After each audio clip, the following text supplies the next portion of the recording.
Hey, Dan Passarelli here. Happy Monday. The S&P 500 was off about 0.5% today.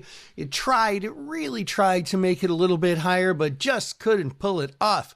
It opened lower and closed just a smidge above where it opened, but that is down from Friday's close. See this candle wick right here? It really tried to push up, but it was on pretty light volume, paltry volume, one of the lowest volume days in the past 6 months. So why couldn't the market continue its rise higher today? Well, that comes down to Treasury yields. That is the interest rate one would get if they invested in Treasuries today.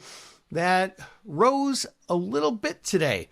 Now, why does that really matter? Well, think of Treasuries or bonds in general as kind of a competitor to the stock market for your money, right?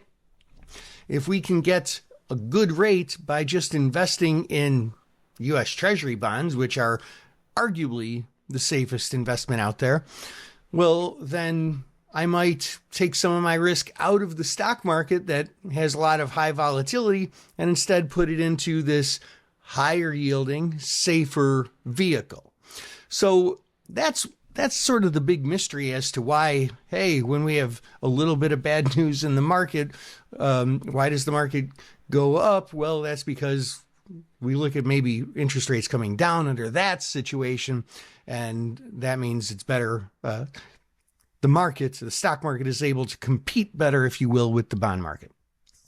But today, that is just the opposite case. Yields up, so stocks down. Now, all that being said, what this really adds up to is what we're looking at here for the next and the following after the next Fed announcement.